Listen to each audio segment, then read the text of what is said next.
Hello everybody, welcome back to Kanga TV, home of North Melbourne fans, and welcome to another preview here on the channel. Round 16, we return to Tasmania, this time to Launceston, as we face the Hawks for the first time in season 2025.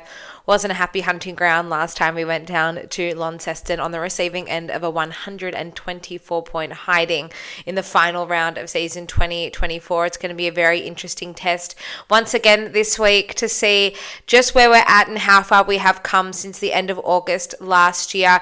I'm sure many of you are still riding the high of the victory against Carlton last weekend, but it's time to refocus and have a look at the task ahead. Saturday afternoon, 4:15 down in Tassie. This preview is one of two parts. Once again, Brad Klibanksy of Hawks Insiders, a very, very good friend of mine and very good friend here of the channel, is back. We're going to have a little chat about all the glory from the weekend, North Melbourne versus Carlton, and then we look ahead to round 16 and the clash against the Hawks. He is feeling a little bit nervous, which makes me feel good about where North are sitting and how far we've come in the space of 2/3 of season 2025. I'll leave you with that chat now, and then I will come back and we will talk all things team selection and what lies ahead for North Melbourne in Tasmania over the weekend. Hi, Brad Klibanksy from Hawks Insiders. Come the Roos! On Kanga TV. We're filming this the morning after our big win against Carlton at the G. Unbelievable scenes. You know the Roos are my second team, Mans. We spoke before, I think before the season started. I was on the Roos train. It's been a bumpy journey, a bumpy road, but we've seen the signs in the last few months and the results are starting to come. And I spoke about this at the start of the season. I saw little signs, at the back end of last year. I know the end of the season wasn't great, but there were signs. And hopefully now the Roos have finally turned the corner. The last 8 weeks in particular, since the last time they played Carlton on Good Friday, which was an absolute disaster, we've seen some improvement and we're getting the wins. A 93-point turnaround in 64 days. It's unbelievable. But yesterday, the second and third quarters, what we saw from North is what North Melbourne have to deliver every week. There's no more excuses anymore, North Melbourne fans. That's your benchmark. 4 quarters of that. I know you're still quite young. You know you can do it.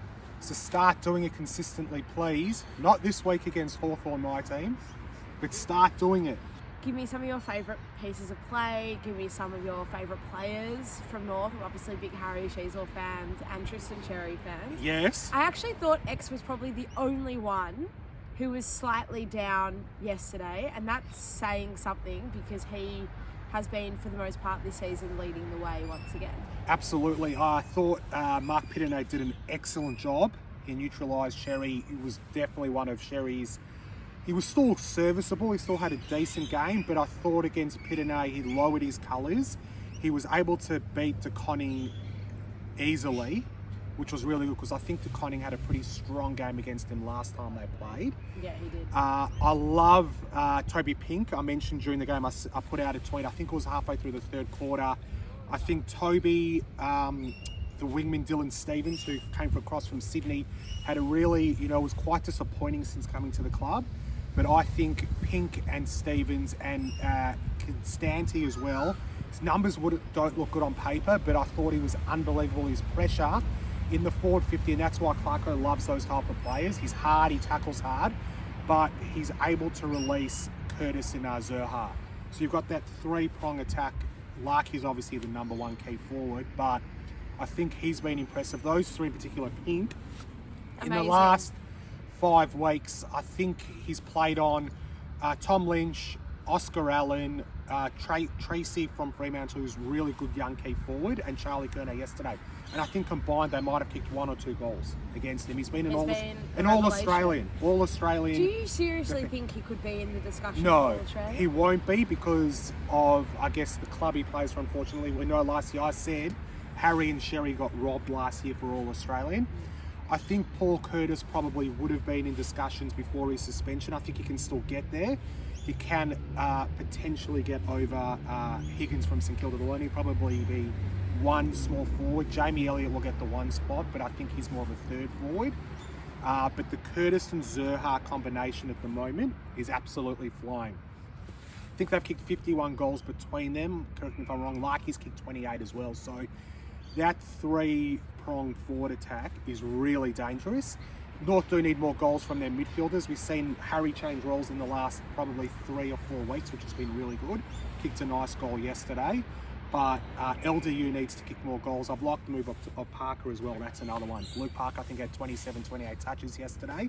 And him and Jack Darling coming to the club, and I mentioned this at the start of the year, has been unbelievable. A masterstroke by Clarko. Luke Parker could probably be your captain.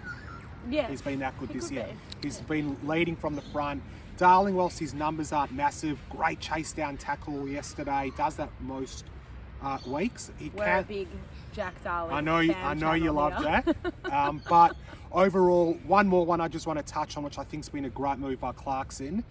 Colby McKercher going, I think, from a wing to the half back line. He's had, I think, 35.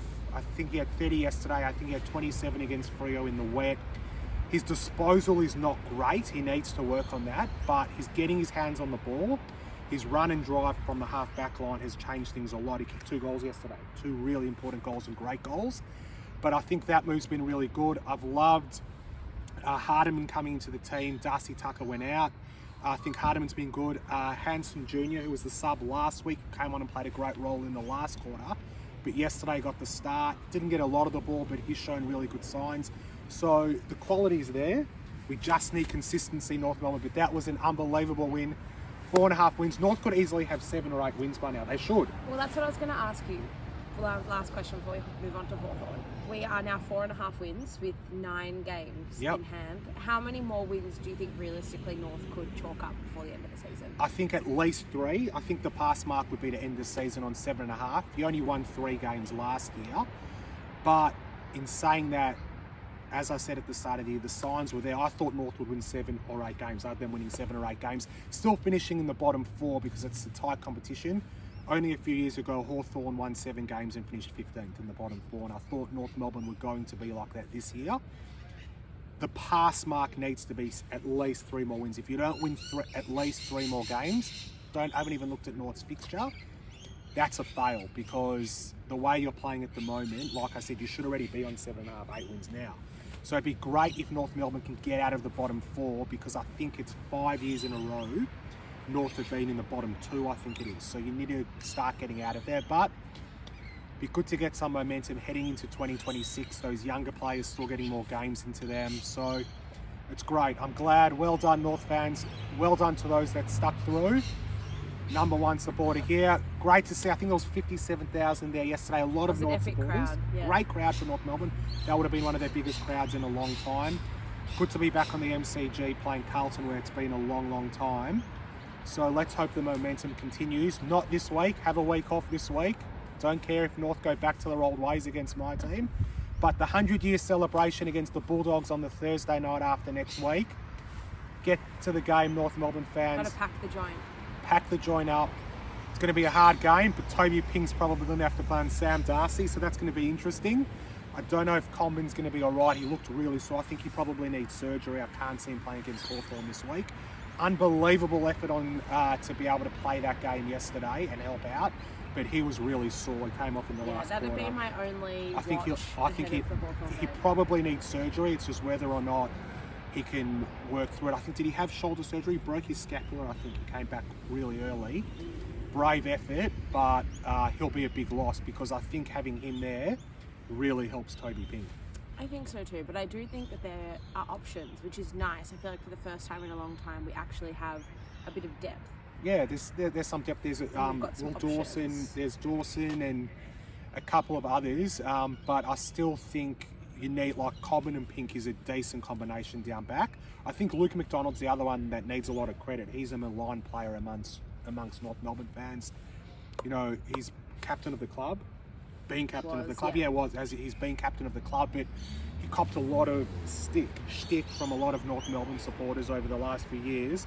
But I think he's been really good. He doesn't get as much of the ball. He's defending better because Colby McKercher's gone back there. But Luke McDonald, well done. I feel like with Luke McDonald, almost him giving up the captaincy before the start of the season was selfless. The best thing for his football. I remember Jack Zabel in his latter years when he moved the captaincy on. He just looked like he could just play footy and just enjoy it and enjoy the freedom. And, I was going to say freedom's the word. You know, and just to be able to go out there and just have a good time. And that kind of feels like Luke McDonald this year. He just really looks like he is really focused on the task at hand. He's leaving Jai Simpkin and Luke Parker. I think the addition of Luke Parker has probably helped that as well. And he's just been able to go out and enjoy his footy, and he's put up some pretty epic performances. Yeah. So definitely credit where credit's due. It's his best season, definitely, since his best and fairest season in 2020. Yeah, and as you mentioned, it's freedom. Looks free, is enjoying his footy, which is good to see. Okay, the Kanga TV cap is gone and the Hawks cap is back on. That means we're going to park the round 15 chat and move ahead to round 16 North, take on Hawthorn in Launceston, coming up on Saturday afternoon, a Saturday twilight. 4:15. It's going to be nice and chilly. I'm glad I'm not going to be there. Me too.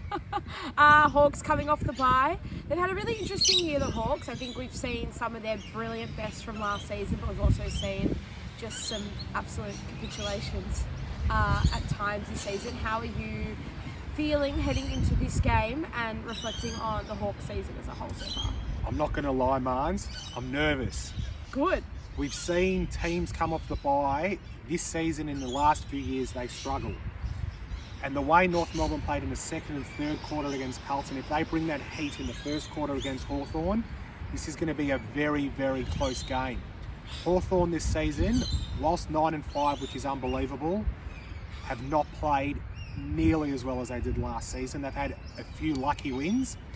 We've had a pretty soft fixture at the start of the year. The last month in particular has been quite hard. We've had a brutal run, but we haven't put together one four-quarter performance the whole season. I've gone through a lot of our games in the bye rounds, and to be honest, I probably wouldn't watch back one game in full the whole season. It's been that. Wow. It's been that inconsistent. Good halves, good quarters here and there, but like I said, a very lucky 9-5, which is a great place to be in. 100%. But the way North Melbourne played in the second and third quarter against Carlton is the way Collingwood and Brisbane played for the whole game against us, and they comprehensively beat us. I know North Melbourne's not at the same level as those two teams, but if you bring the heat against Hawthorn, you can break them down and beat them. So it's going to be interesting to see how North Melbourne back up, because their last quarter, I love North Melbourne, you know they're my second team, Marnes. Of course. That last quarter against Carlton, irrelevant what the score was before, was absolutely horrendous. North Melbourne should have won that game by 50 to 60 points. Carlton are a broken club. They were broken at three-quarter time yesterday, and to not score in the last quarter is absolutely horrendous. So I know North Melbourne won, which is great, but if they bring that mentality against Hawthorn in the first quarter, the game will be over. It's been really interesting the way that each game for North over the past probably 9 weeks in particular have kind of flowed.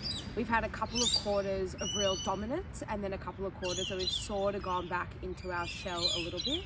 Up until our bye this season, we'd only won one first quarter, and that was against Richmond. And then we slowly started to fade away as that game went on.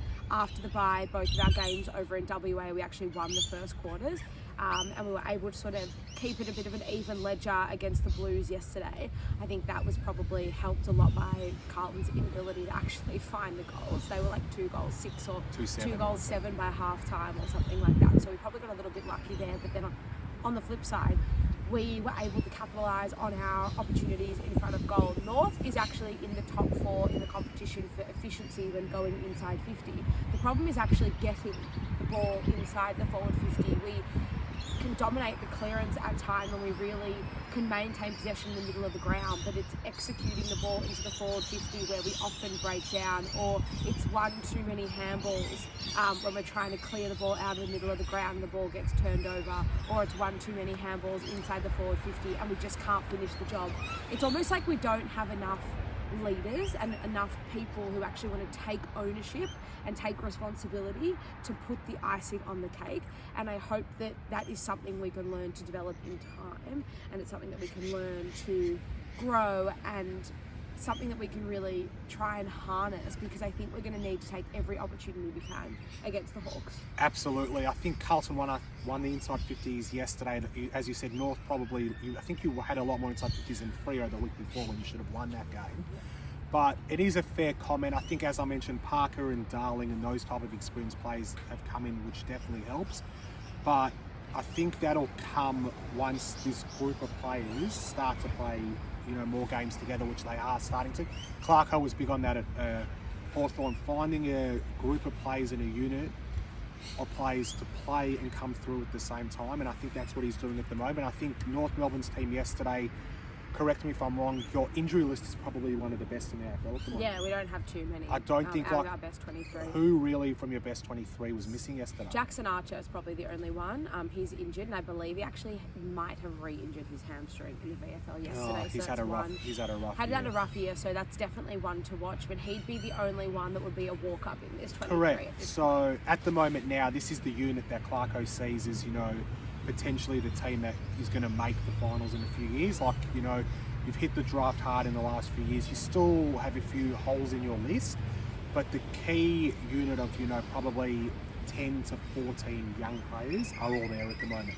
So it's getting them to play together, and the consistency will start to come. Like I said, Hawthorn haven't played consistently well this whole season. We probably played, like North Melbourne, we played two good quarters per game. We've just got that higher end class, which has helped get us over the line against the teams below us. I think Hawthorn's only beaten two. I think we beat in Adelaide and GWS, the only two teams in the 8, and they were both in Tassie. We've only beaten two teams in the 8, and both those wins came in Tassie. So for Hawthorn to, challenge for I don't think Hawthorn can win the premiership this year. I think to win a final will be a good result with the way we've been playing. I don't think we'll make the top 4. But like I said at the start, this is going to be a closer game than many people think, especially with the way North have played the last couple of months. It wasn't a happy hunting ground for us in Launceston. Last time we played there, round 23, I think it was 124 point.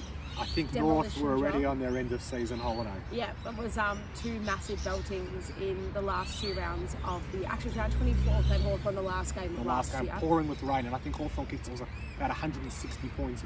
It was just absolutely crazy. You think it's going to be a little bit closer this time around? How do you see the game playing out? Absolutely. Hawthorn's last game they played before the bye was in Tassie. We played Adelaide on a Friday night and won with 47 points. That was a brutal watch for everyone. Yes, myself included. That game was like torture. Tassie games are historically quite low scoring because of the conditions. It's going to be cold, twilight, probably windy. Hopefully the rain holds off. It seems whenever we play North, I think we played North Melbourne a few times there, it's been pretty poor conditions. But I think North Melbourne's midfield is quite strong. Sherry versus Meek is going to be an unbelievable watch. I was going to mention that. Because they're both the similar type of ruckman. Sherry, last time, he played on Meek, I think he beat him. I think, in my opinion, Sherry deserves to be the All-Australian ruck this year. I think Max Gawn's going to get it again, unfortunately. I think Sherry's the best ruck in the comp. He's a level above Meek, but Meek's physically strong enough to play on Sherry, similar style to Akidane.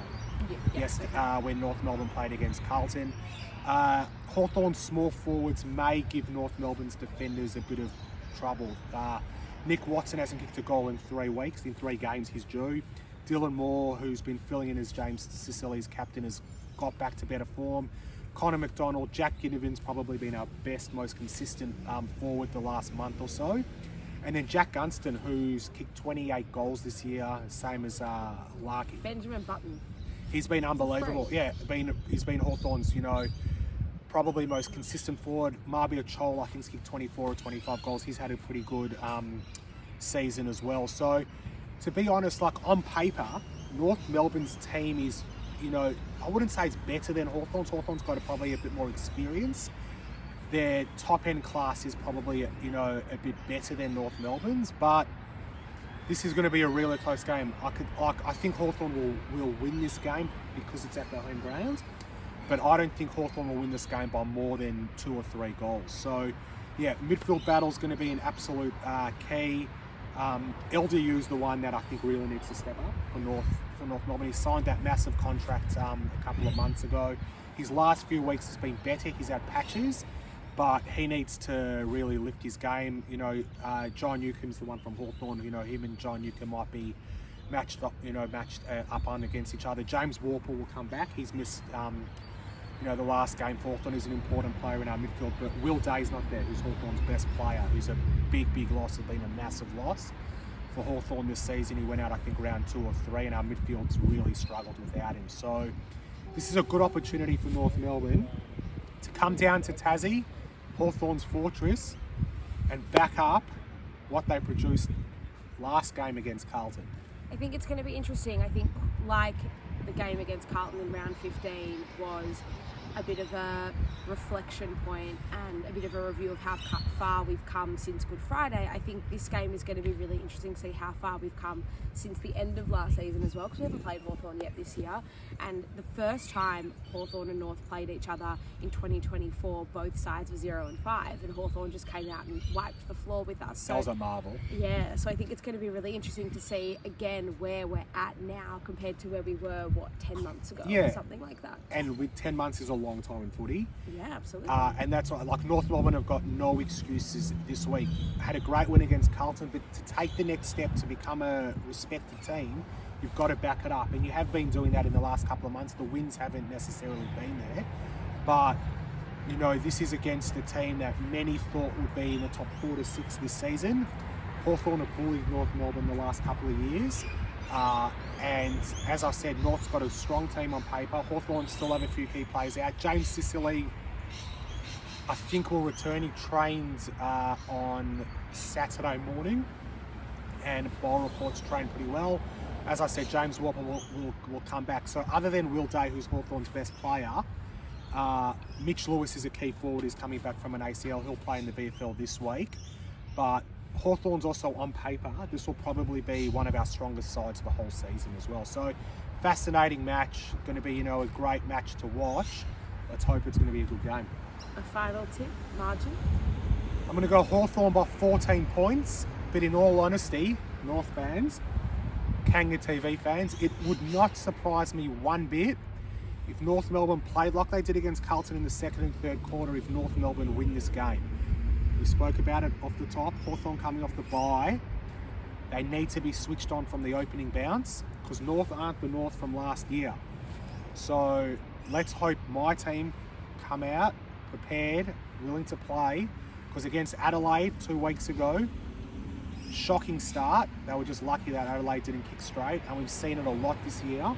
Hawthorn's first quarter, similar to North Melbourne, hasn't been great. What do you think? What do I think? I'm going to go North, obviously. Nah, it's good. I'm going to go 12 points. 2 goals. So it's going to be a close game. We're both going to be nervous. It's going to be a torturous watch. I don't know if we'll speak. We usually speak during most games, but I don't know, maybe this one. No, I'll be messaging you. Oh, okay. We'll be talking during this game, Margs. It'll help relax the nerves. We're going from best friends to enemies for 3 hours. It's okay. We'll still love each other afterwards. It's just a game when it comes down to it. We enjoy the game, but let's hope for a good game. No injuries. And yeah, let's hope for a close game. And a North win. And a Hawthorn win. Go Hawks. Go Roos after this week. I want to see North Melbourne win 3 more games at least. I think you can win 5. Brad, thank you so much for coming back onto the channel. It's always a pleasure having you here. It's been a pleasure, Marnes, anytime, and hopefully we'll be able to chat again at the end of the year. Hawthorn's in the finals, but I'd love to join you for an end-of-season North Melbourne review. Lock it in. From an opposition fan's point of view, because North are my second team. I know, and that's why you're going for them this weekend. Go Roos. I hope you guys enjoyed the chat with Brad as much as I did. It's such a privilege to be able to bring some of my best friends and favourite people in the space to be able to chat North and talk about the opposition clubs and all things football in general. So a big thank you to Brad for coming back onto the channel. It won't be the last you see of him around here. I can assure you that. Now moving on to team selection, just the one confirmed change at this stage. Charlie Comben, unfortunately, is injured. He didn't pull up well after the Carlton game, and he will be replaced by Will Will Dawson. I do love the inclusion of Will Dawson. It's great to see him finally get another opportunity at senior level. Him and Callan Dawson both flew over to Perth after Charlie injured his shoulder initially in the West Coast game. It was Callan Dawson who replaced him against Fremantle. It looks like while Chom did make it through the Carlton game okay, he clearly isn't 100% right, and maybe given that we only have a 5-day break between the game against Hawthorn and our game on Thursday night the following week against the Bulldogs, it is maybe good to just play it safe and let him rest up and hopefully be okay for the 100th year celebration next week against the Bulldogs. The other one that will be interesting to wait and see on is Jack Darling. He did injure himself in the opening minutes of the game against Carlton, a really deep cut through his calf. He did play out the game like the warrior that he is, but I believe the injury was a lot more severe than initially thought. He did spend the night in hospital on Saturday night. He got plastic surgery on that calf. He hasn't trained a whole lot during the week. He has been named initially in the side, but Clarko has said that if he doesn't make it, he will potentially be a laid out, and that call will likely only be made on Saturday. Very interesting to note the emergencies heading down to Launceston for this game are Callan Coleman-Jones, who I had ruled the line through 6 weeks ago. It seems like his recovery and return has been pretty impressive by all reports, so he might have thrown himself a little lifeline at AFL level and potentially even play senior footy before the end of the year. Cooper Harvey is the other forward that is an emergency for this game, so we could opt to go small depending on the weather if JD doesn't make it. That will leave the ruck work up to Sherry and Larky. I don't know how I feel about that, but I guess it really is a time will tell sort of thing. The other emergency for the game is Will Phillips. I'll all be going over to Launceston tomorrow. How am I feeling about this one? Look, there is just so much pressure and so much expectation on the club, and I think they really need to make an effort to back up the performance that they put on against the Blues. There's been a lot of hype from the media over the past 7 days, which is fair. We did put in a really, really solid performance, at least 2 great quarters against the Blues in the second and the third, so we really do need to find a way to back it up and just throw everything we have at the Hawks. There's no point in giving you 8 to 9 weeks of really, really solid footy, a few wins along the way, and then finally getting significant reward for effort on the weekend against Carlton. It would be a shame if we failed to back it up. Hawthorn, I would say, can be vulnerable at times. As Brad said in the video coming off the bye, they haven't played a lot of their best footy all season. So if we do bring the heat and we start the game really strong and bring the second and third quarter performances from the start of the game against Hawthorn, then we are every chance to take the 4 points home with us. I just want to see a really solid competitive performance. I don't know how this game will go. I am a little bit nervous. I'm not going to lie. My fear is that we just fall flat once again, but I hope that we have turned a corner and we can at the very least really challenge Hawthorn and stick with them for majority of the game. I know they're not the Hawthorn that we faced last season, but you just never know. Anything really can happen. I'm just looking forward to a really exciting, even contest. But that's where I'm sitting. What about you guys? Leave all your thoughts in the comments below. How do you think this one is going to go on the weekend, and how are you feeling after a massive week for all North Melbourne supporters across the country? I will be watching this game with great intrigue and great interest. I look forward to debriefing all of it with you shortly after the game. Have a wonderful rest of your week. Stay warm as well. It's very, very cold. And go Roos.